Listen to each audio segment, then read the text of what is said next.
Boa noite, Tatuapé, que bom que você chegou. Espero que seu dia tenha sido produtivo e de paz por ter Jesus do seu lado. Que bom que você está aqui, terça-feira. É bom poder chegar aqui e encontrá-lo, é bom poder chegar aqui e abraçá-lo. No sábado, na nossa jornada Cidade Invisível, a gente aprendeu que Deus nos plantou na cidade. E Deus nos plantou aqui para que a gente desse fruto. Fruto de salvação para a gente, fruto de salvação para aqueles que nos rodeiam. No domingo, a gente aprendeu que na cidade tem fome. Na cidade tem fome. E que, diante das perplexidades que a gente enfrenta nesse meio urbano, Deus nunca perde controle. Foi o que a gente aprendeu com a história de Ruth e Noemi. Ontem, com a mulher samaritana, a gente descobriu, ou a gente se deparou com o fato de que na cidade tem exclusão, na cidade tem preconceito, mas que Deus olha para cada um de nós de maneira muito carinhosa e muito particular. Hoje, queria te levar comigo para o Evangelho de João, capítulo 8. Se você tem a Bíblia, se você quer me acompanhar na leitura, venha para João, capítulo 8. João 8, meu evangelho preferido, é o quarto evangelho do discípulo amado, a quem Jesus chamou de discípulo amado. João capítulo 8, esse evangelho traz essa importante história para a gente. João capítulo 8, a partir do verso 1, o texto bíblico diz assim para a gente: Jesus, porém, foi para o Monte das Oliveiras. Jesus foi para o Monte das Oliveiras. Isso é significativo. Ao amanhecer, ele apareceu novamente no templo, onde todo o povo se reuniu ao seu redor. Então ele se assentou para ensiná-los. Os mestres da lei e os fariseus trouxeram-lhe uma mulher surpreendida em adultério. Eles fizeram-na ficar em pé diante de todos. E disseram a Jesus: Mestre, essa mulher foi surpreendida em ato de adultério. E na lei, Moisés nos ordena apedrejar tais mulheres. E o Senhor que diz? Eles estavam usando essa pergunta como armadilha, a fim de terem uma base para acusar a Jesus. Mas Jesus, inclinando-se, começou a escrever no chão com o dedo. Visto que continuavam a interrogá-lo, ele se levantou e lhes disse: Se alguém de vocês estiver sem pecado, seja o primeiro a atirar a pedra nela. Inclinou-se novamente e continuou a escrever no chão. Os que ouviram foram saindo, um de cada vez, começando pelos mais velhos. Jesus ficou só com a mulher em pé diante dele. Então Jesus pôs-se em pé e perguntou: Mulher, onde estão eles, os teus acusadores? Ninguém te condenou? Ninguém, Senhor, disse ela. Declarou-lhe Jesus: Eu também não a condeno. Agora vá e abandone a sua vida de pecado. Esse importantíssimo texto, conteúdo para filmes, para narrativas mais diversas, ele é introduzido com um momento muito significativo da vida de Jesus. Esse texto crucialmente importante do ministério do Cristo é introduzido dizendo para a gente que Cristo foi para o Monte das Oliveiras orar a sós. E apenas essa afirmação, ela já é instigante para a nossa reflexão. Porque o ministério de Jesus se dava cuidando das pessoas. O dia a dia de Jesus era ensinar a Bíblia, o dia a dia de Jesus era falar sobre Deus, o dia a dia de Jesus era orar. Eu fico imaginando a fila que se fazia depois de uma fala do Cristo, depois de uma pregação, talvez eu possa dizer assim, de Jesus. Eu imagino a fila que se formava para ter um diálogo a sós com Cristo, e essas pessoas pedindo: Jesus, ora por meu filho, Jesus, ele ainda está preso nas drogas. Ou o marido se aproximando de Jesus: ore pelo meu casamento, ele está fragilizado. O seu dia a dia, a rotina, o cotidiano de Jesus se dava em torno da palavra, em torno do seu serviço para Deus. Ele mesmo havia dito que ele veio libertar e salvar o perdido, e ele fazia isso ensinando da palavra, pregando. O dia a dia de Jesus era isso. Só que o texto bíblico diz para a gente, Adelaide, que depois de Jesus fazer isso pelo dia todo, ele foi para o Monte das Oliveiras orar a sós. E daqui emana, querido, uma lição importantíssima, imprescindível, e se você leva a sério de fato a sua saúde espiritual, você deveria também levar essa lição em conta, essa lição que é protagonizada pelo próprio Jesus, o nosso mestre ensinando para você, e o nosso mestre ensina para a gente que para a vida cristã é indispensável a comunhão coletiva, e por isso Jesus passava o dia com os discípulos, Jesus passava o dia com a igreja. Mas Jesus também ensina para a gente que, a despeito do fato de ser indispensável a comunhão coletiva, tal comunhão, ela não nos libera da necessidade da comunhão individual. Tão importante quanto congregar é manter comunhão com Deus, você e Deus, Deus e você. E para eu conseguir dar ênfase nessa necessidade da comunhão entre você e Deus, eu e você, eu primeiro preciso dar ênfase na necessidade da comunhão coletiva. E eu quero crer que todos nós que aqui estamos, aqueles que eventualmente terão contato com essa mensagem pela internet, estão convencidos que cristianismo se dá no coletivo, cristianismo se dá no ajuntamento. Existe uma frase que a gente cunhou, e essa frase é tão pobre teologicamente, na verdade, eu não poderia nem dizer que essa frase é pobre teologicamente, eu deveria dizer que essa fala, ou que essa frase, ela é miserável teologicamente, que é a frase da igreja virtual. A gente até aprendeu a cumprimentar aqui, eu nunca vi ninguém cumprimentando, tá bom? Então, se cumprimenta, fica tranquilos, tá bom? Não é uma mensagem para ninguém específico. A gente acostumou, inclusive, a cumprimentar a nossa igreja virtual, trazendo à tona uma realidade que a Bíblia, na verdade, na prática, evidentemente, nunca nos ensinou. Não existe igreja virtual, não existe igreja separada, existe igreja no coletivo. Igreja se dá no coletivo, igreja se dá no ajuntamento, igreja se dá no toque, igreja se dá no abraço. É somente no toque, é somente no abraço que a gente pode viver aquilo que é o ideal de Deus para a igreja. E qual que é o ideal de Deus para a igreja? Ele diz isso em abundantes textos na palavra, quando ele diz assim, é para vocês caminharem juntos. E caminhando junto você vai chorar com os que choram e sorrir com os que sorriem. E a gente só pode fazer isso junto.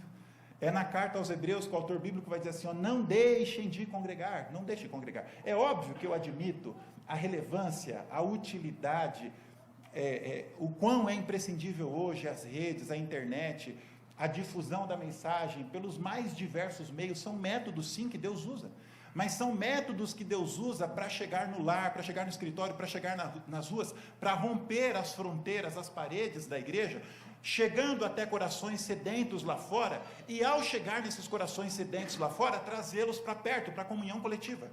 Cristianismo se dá coletivamente. Não existe cristianismo isolado, não existe, não existe. Quando eu era missionário em Montreal, um dia uma pessoa estudou a Bíblia com a gente, e ao estudar a Bíblia com a gente, ela chegou à conclusão que ela deveria ser batizada. Mas no momento do batismo, essa pessoa completamente influenciada por nossa sociedade pós-moderna, que nega a necessidade de instituições, que nega a necessidade de vínculos, ela diz assim, eu quero ser batizado, mas não quero fazer parte da igreja, me batiza? O que você responderia? Ah, mas eu aceito Jesus, eu quero Ele como meu Salvador. E aí, batiza ou não batiza? Pelo meu desejo, batiza. Pela minha consciência daquilo que Deus espera de mim, não posso batizar. Porque aí eu vou estar contrariando aquilo que Jesus ensinou. Porque quer ser discípulo de Jesus, venha e segue-me junto com os outros. Não é venha e segue-me lá na casa. Não, venha e segue-me junto com os outros. Então, é imprescindível a necessidade de comunhão. Foi Deus que criou a igreja. É imprescindível. É necessário, é salutar, é para a saúde espiritual, a necessidade de estarmos juntos aqui. C.S. Lewis, ele dizia que cães e gatos deveriam crescer juntos, porque isso expande as suas mentes. Ele diz isso tentando significar a relevância da igreja. Na igreja tem cão e gato, e às vezes parece ser mais fácil cães e gatos viverem separados, né? Cada um na sua casa, que aí você não tem problema, só que aí também não há crescimento. Jesus ensinou que cães e gatos crescem juntos, aqui nesse lugar. Só que embora Jesus validasse a necessidade da comunhão, e Jesus estava lá na sinagoga pregando, foi o Cristo que disse, onde estiver 2 ou 3, em meu nome eu estou aí com vocês, é para estar junto, é necessário estar junto, a sua fé vai minguar, se você decidir vivê-la isoladamente. Na verdade, num texto muito belo, incrivelmente necessário, Ellen White diz para a gente que há cristãos que chegarão no céu porque foram carregados por outros cristãos. Há irmãos que chegarão no céu porque foram carregados por outros irmãos. Você entende a necessidade, a relevância da igreja, a necessidade de estarmos juntos? Como eu valorizo isso? Mas embora isso seja crucialmente importante, no texto de hoje, Jesus também nos ensina que a comunhão coletiva não invalida ou não anula a necessidade da comunhão individual. E esse Cristo, o seu exemplo e o meu exemplo, que tanto valorizou a comunhão coletiva, ele mantinha também comunhão individual com Deus. E eu introduzo dessa maneira a minha fala de hoje para você, querido. Eu estou cada dia mais convencido de que a palavra pregada do púlpito e a nossa comunhão coletiva, ela tem efeito, ou elas têm efeito, mas elas têm efeito muito efêmeros, muito efêmero.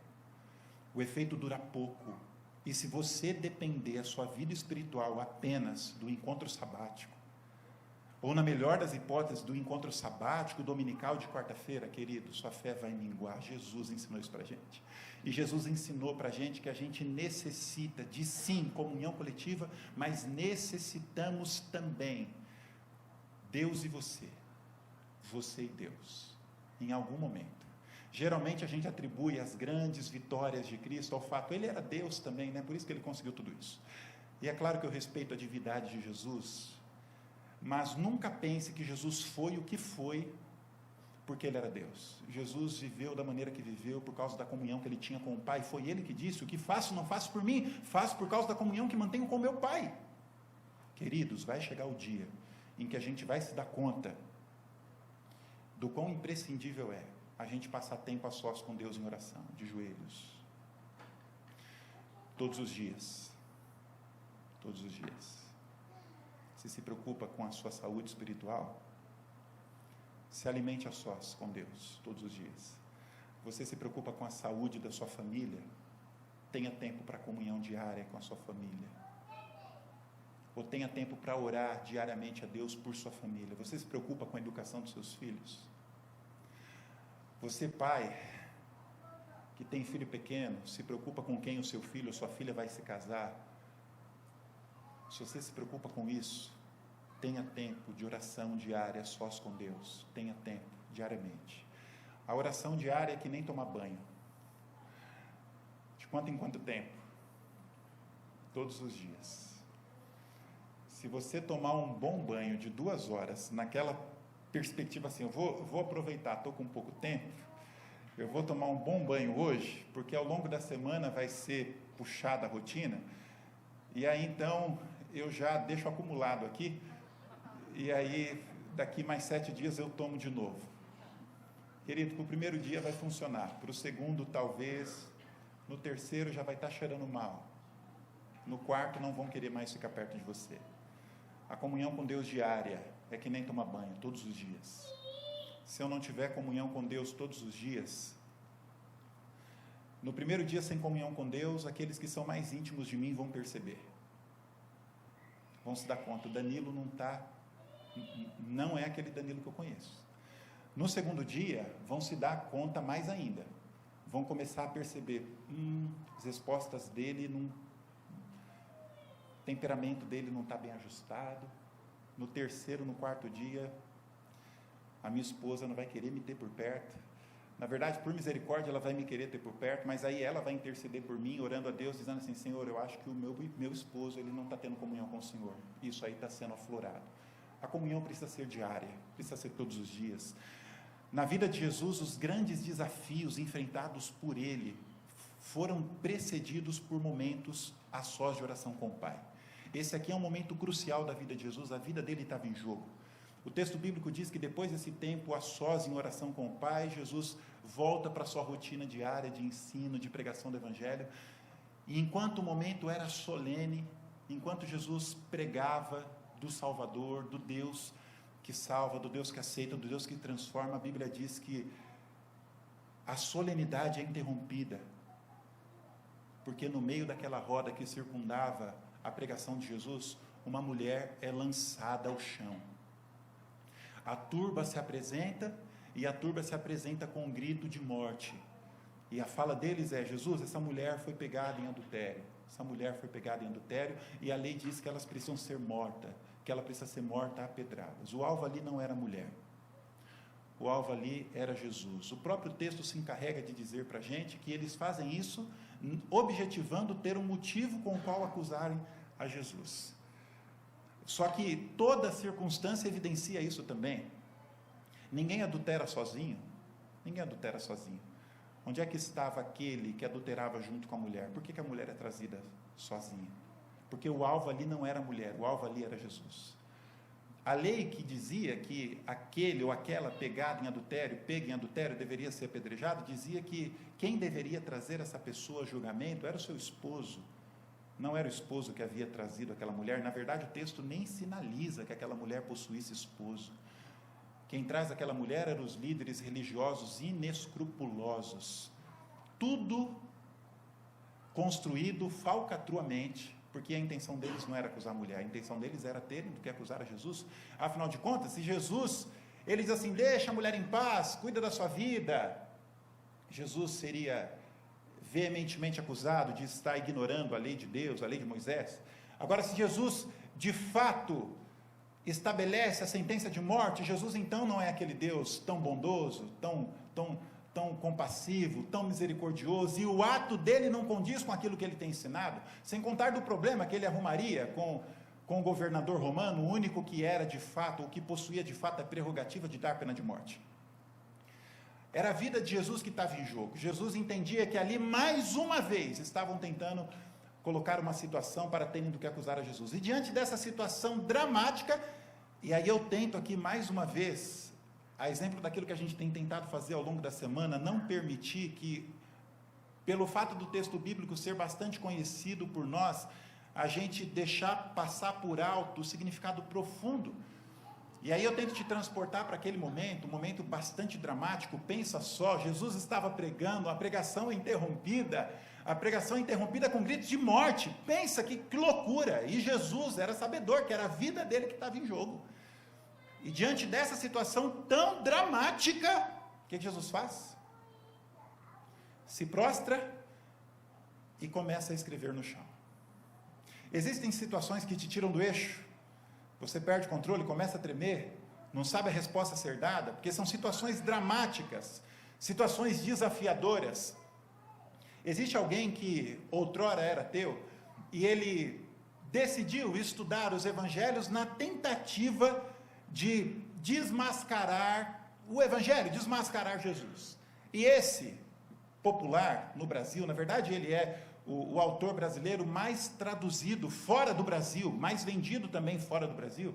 Eu estou falando a respeito de Augusto Cury. E ele diz que foi se debruçar nos evangelhos para contrariar aquilo que o evangelho diz a respeito de Jesus. Só que aí ele se deslumbrou, se alumbrou com o Jesus da Bíblia. Porque ele, analítico como é, ele se deu conta de que nesse Jesus havia algo diferente. Porque esse Jesus reagia diante das situações adversas como nenhum ser humano era capaz de reagir. E um dos episódios comentados por ele é esse aqui, da mulher adúltera. Porque qualquer um de nós, sendo nós incapazes de dominarmos o nosso mundo emocional, nenhum de nós, numa situação como essa, se prostraria e começaria a escrever na areia. Nenhum de nós. Quem o faria? Somente alguém completamente dono do seu mundo emocional seria capaz de, numa situação de vida ou morte, escrever. Quem teria saúde emocional para isso? E por meio desse episódio da Bíblia, o céu está sinalizando para nós que, contrário da gente, ser humano, contrário de nós que não somos donos do nosso mundo emocional, Deus é.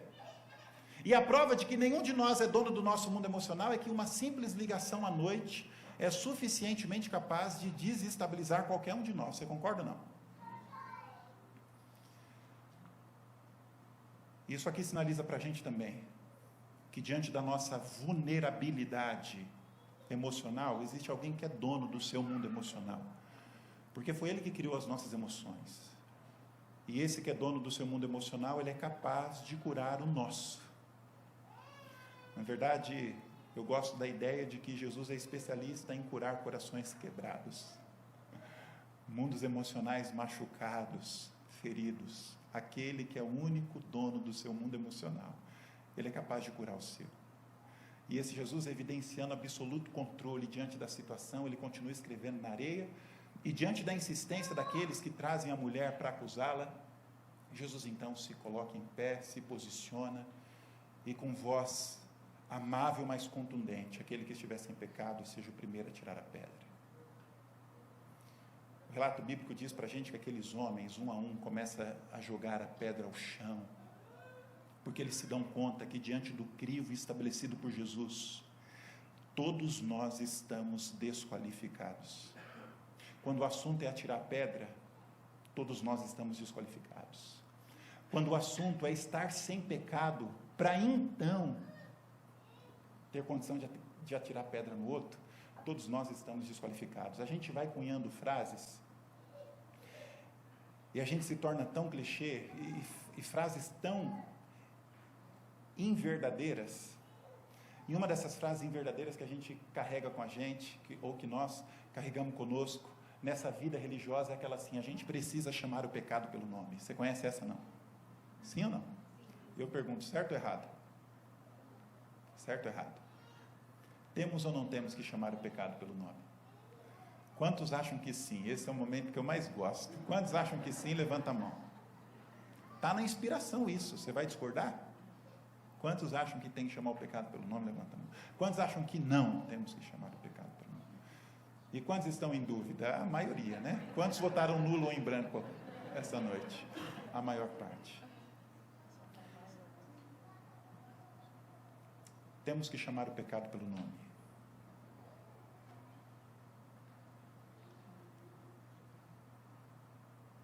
Mas só está credenciado a chamar o pecado pelo nome aquele que tem disposição para morrer pelo pecador.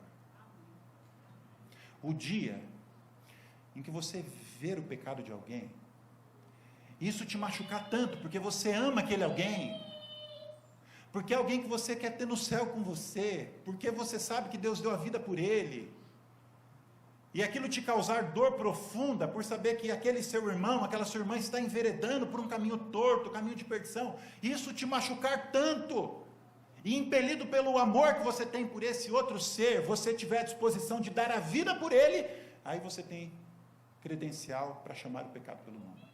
Jesus podia chamar o pecado pelo nome, porque ele daria a sua vida pelo pecador.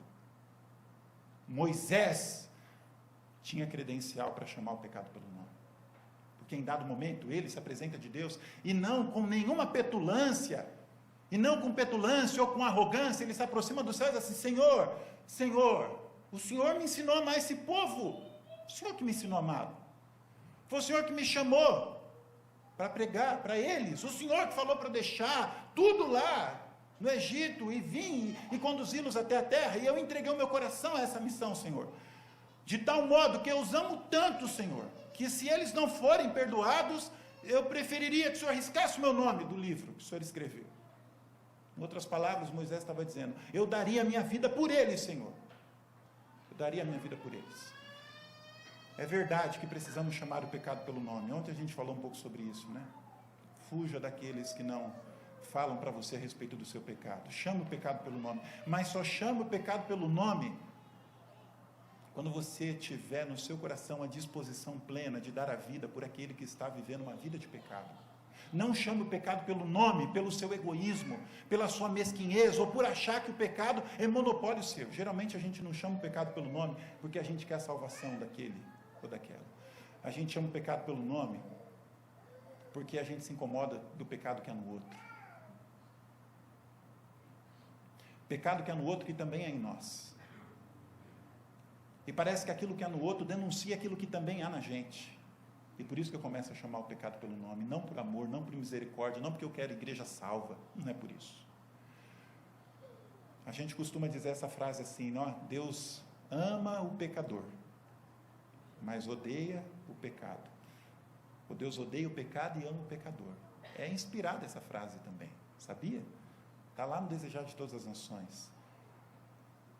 Só que a frase, ela é maior, na verdade. Sabe qual que é a frase maior?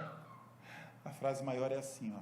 Nós humanos amamos o pecado e odiamos os pecadores. Deus não. Deus odeia o pecado, mas ama os pecadores. Quem estiver sem pecado, atire a primeira pedra. Descredencia todos aqueles que arrogam ser santos, mas no fundo têm um coração e intenções poluídas. Diante da fala de Jesus e da mente censurada deles, eles começam a lançar as pedras ao chão, ficando só Jesus e a mulher. A pergunta de Jesus à mulher é desconcertante: mulher, onde estão os teus acusadores? Mulher, onde estão os teus acusadores? Ninguém te condenou? Não, ninguém, Senhor, eu também não te condeno. Eu também não te condeno. E daqui está o ponto alto da história de João capítulo 8.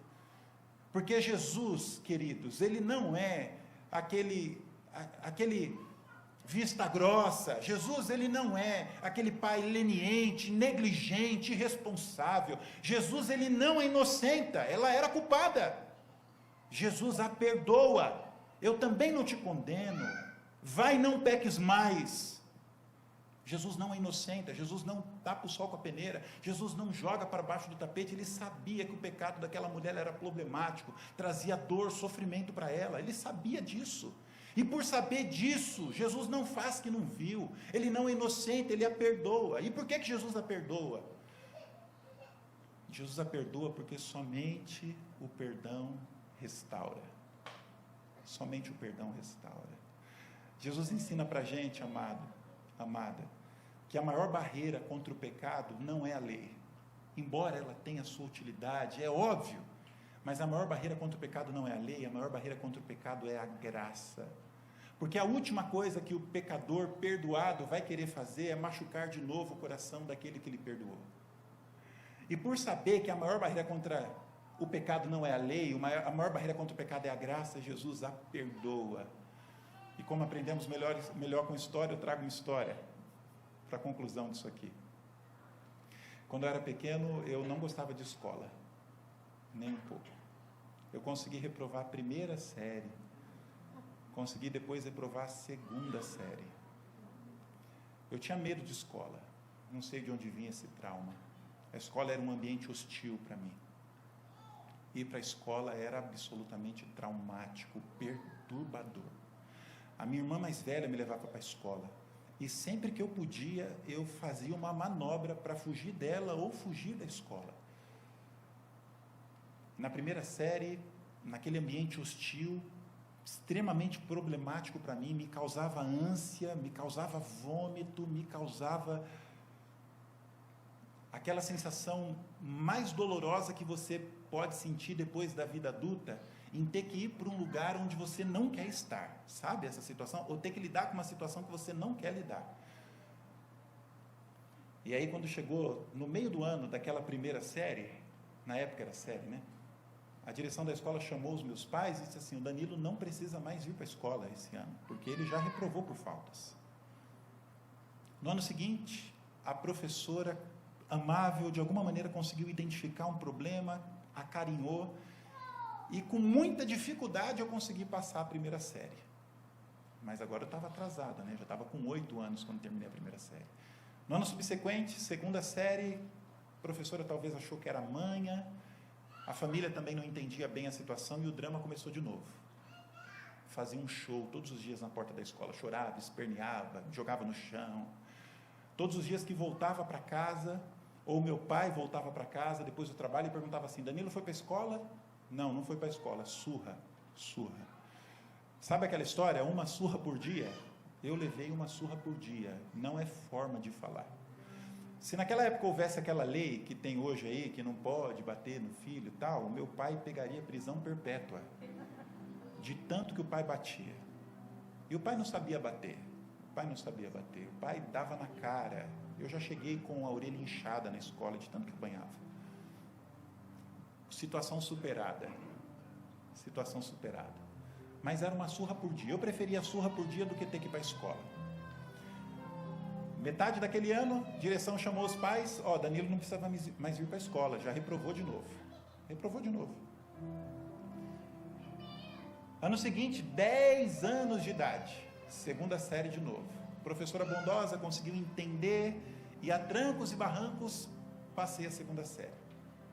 Quando cheguei na terceira série, a professora também era bondosa e os dias daquele ano havia começado bem, só que de repente a escola decidiu fazer uma situação. Escola de bairro, escola pública, tem várias turmas do mesmo ano, né, da mesma série. E a escola então decidiu tirar das salas das terceiras séries aquela meia dúzia de alunos com maior dificuldade de aprendizado e montar uma sala com esses. E colocou na nossa turma uma outra professora, porque seria a nossa professora da terceira série que assumiria essa outra classe. E eu não queria ficar sem aquela professora, e começou o drama de novo. Mais uma surra por dia. Agora meu pai começou a me levar para a escola. E aí ele me forçava a entrar na surra. Só que quando ele me forçava a entrar na surra, eu não subia para a sala de aula. Sabe, a escola fazia sempre fila, dava o sinal, fazia a fila, a professora vinha, buscava os alunos e subia os alunos, né? E aí, quando todos os alunos subiam, eu ficava sentado no pátio da escola, naquele banco de concreto. E aquele drama.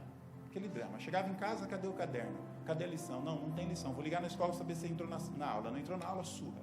Todos os dias, uma surra por dia. Tinha dia que eu ia dormir cedo, pensando assim, quando o pai chegar, eu vou estar dormindo, e aí ele vai ter pena. Você já acordou apanhando? Pois bem. Um dia a escola disse assim, Danilo, vamos fazer o seguinte, você já está 2 anos atrasado. Vou te dar uma prova, se você for bem na prova, você vai direto para o 4º ano. Tá bom, fiz a prova, passou na prova, vai direto para o 4º ano. Fiquei um dia no 4º ano, não, eu quero a professora Valéria. Eu não vou ficar aqui, eu não consigo ficar aqui, preciso da professora Valéria. E o drama começou de novo. Eu lembro que uma vez a escola chamou a minha família na sala, na coordenação, na direção, e a diretora falou assim para minha mãe, ô Vilma, esse seu filho ainda vai te dar muito trabalho.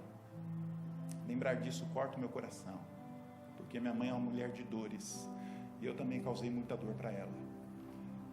E aquela diretora tinha razão, ela só não contava que um dia Jesus ia entrar no percurso e alterar a história. Mais um ano da minha vida seria perdido. Eu me lembro como se fosse ontem, e daí já se vão mais de 25 anos. Entrei na escola na surra,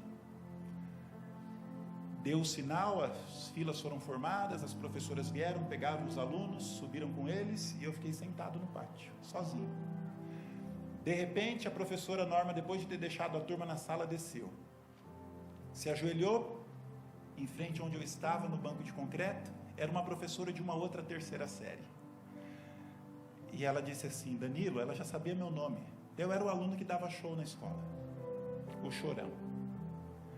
Danilo, vamos para a minha sala. Falei, não, eu quero a professora Valéria. Não, lá você não pode, vamos para a minha sala. Falei, não quero ir para lá. Ela disse assim, vamos para a minha sala, eu pego a sua carteira e coloco a sua mesa e coloco do lado da minha. Vou cuidar de você, vamos para a minha sala. Falei, a direção não vai deixar. Eu já conversei com a direção, vamos para a minha sala. Ela conseguiu identificar o que ninguém identificou. Eu não sei de onde vinha esse medo, essa patologia. Eu precisava me sentir protegido. Subi para a sala com a professora Norma. De fato, a professora Norma colocou a minha mesa do lado da dela, a minha carteira do lado da dela.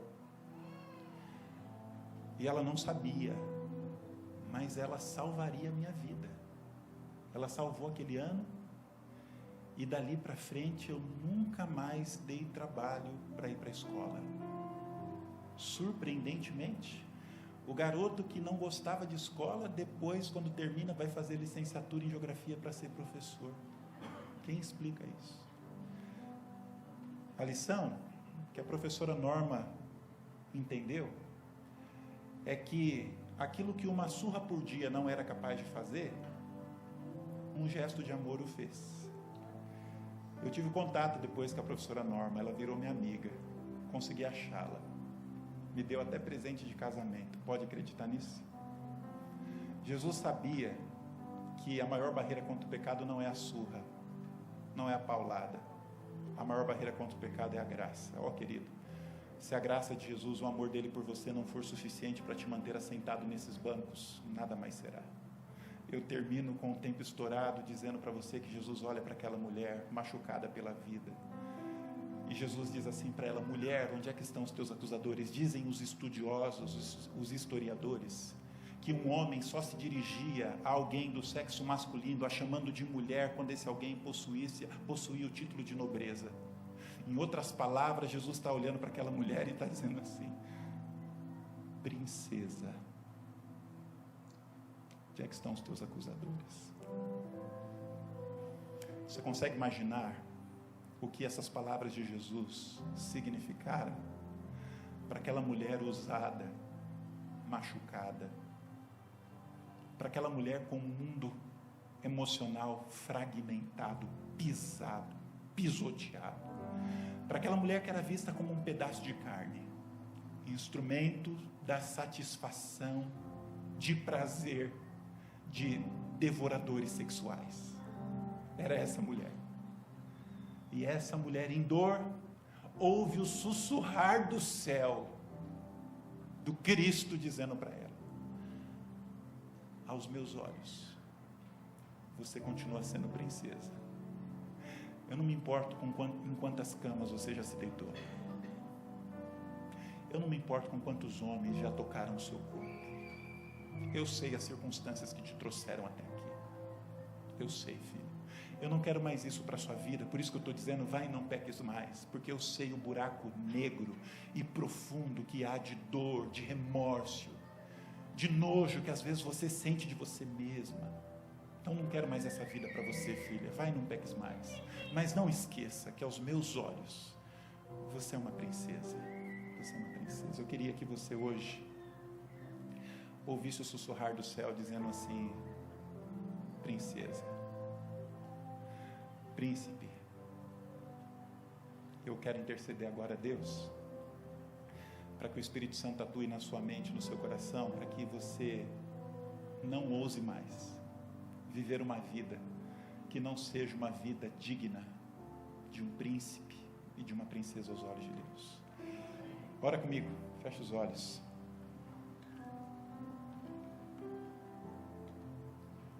Pai querido, hoje a gente tratou de um assunto que nos acompanha todos os dias. Esse assunto nos acompanha todos os dias porque esse assunto está dentro de nós. Hoje a gente falou sobre o pecado, Senhor. Obrigado, Senhor. Obrigado porque aos teus olhos todos somos vistos como príncipes e princesas. Obrigado por tamanho amor, Pai. Obrigado porque não importa por onde os nossos pés transitaram ontem. Obrigado porque não interessa por onde os nossos pensamentos se concentraram antes de entrarmos neste lugar. Obrigado porque, a despeito da nossa sujeira, o Senhor continua nos vendo como príncipes e princesas do teu reino. Ó Senhor, hoje a gente aprendeu também o antídoto contra o pecado. O antídoto contra o pecado é o amor. Nos convença desse amor profundo que o Senhor tem por nós. Nos deslumbre todos os dias, Senhor, com esse valor que o Senhor dá para a gente. E que a compreensão desse amor tão grande se torne a barreira que precisa ser construída entre nós e o pecado, Senhor. Abençoe teu filho e tua filha, Pai. E que todos saiamos aqui nessa noite de cabeça erguida, sabendo que somos aceitos e acarinhados pelo céu. Leva os meus irmãos novamente seguros para casa. Dê a todos a boa noite de descanso que necessitam. Amanhecer com vida amanhã, um bom dia de trabalho. E nos traga novamente a nossa prece, na certeza de que nos ouve, porque oramos em nome de Jesus. Amém.